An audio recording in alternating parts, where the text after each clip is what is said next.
Hate everything. Just to look in the mirror and just hate what you see.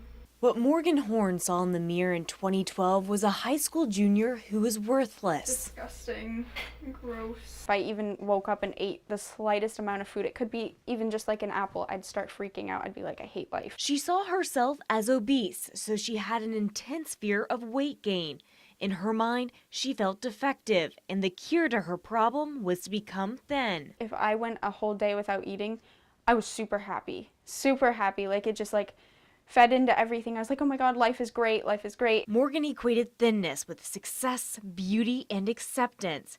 In reality, she suffered from the eating disorder anorexia nervosa. Starving herself was a way she felt in control. She was trying to have the perfect body. For about a month, I went the entire month with only eating an apple a day. Eventually, my whole plan was to just stop eating altogether. Her body was literally starved. She barely slept, and blocking her feelings and emotions became her way of life. She started running as a way to manage all of it. 1 mile turned into like 2 and 3, and eventually running like up to 18 miles. Morgan, what are you doing? You are killing yourself. You can't be doing this. When he said that, like I started crying and just getting so emotional about it, but at the same time, I was like, why is he lying to me? I'm not killing myself. I'm doing myself a favor. Morgan's father, Jeff Horn, was watching his daughter wilt away, become distant, depleted, and fragile. I didn't want to see anything bad happen to her. I didn't want to see her die. I didn't want to lose her. I honestly thought his goal was to make me fat. I felt that way about my doctors and anybody who tried to help me. I was like, you're just trying to make me fat. Morgan had become so thin. Her doctors were worried, and then her heart and organs started failing. All the while, Morgan saw herself as overweight. Jeff took her to the eating disorder treatment program at Mercy Hospital. Oh, she was definitely going to die if she kept going the way she was. Sorry.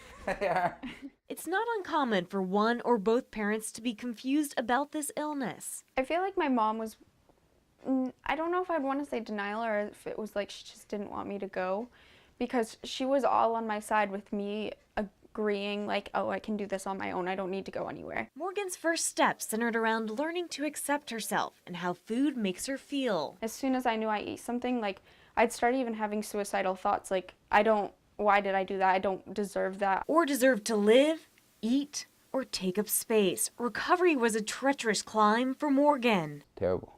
Not knowing whether my daughter was going to live or die. Whether she was going to make it a day, a week, a month. Just not knowing. The battle went on for months and then years. But through the treatments and setbacks, Morgan gained the tenacity and strength to beat this eating disorder.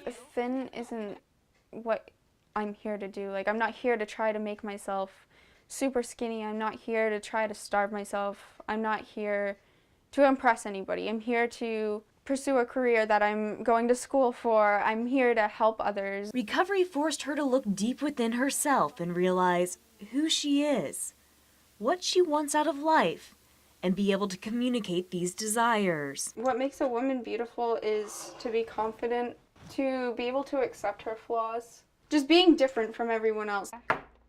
Reclaiming a healthy self-image wouldn't have been possible without the unconditional support from her father. Just to tell him how much I really do love him, and I really am happy that he was there to help me. And I love you too. That I love her. I do anything for her.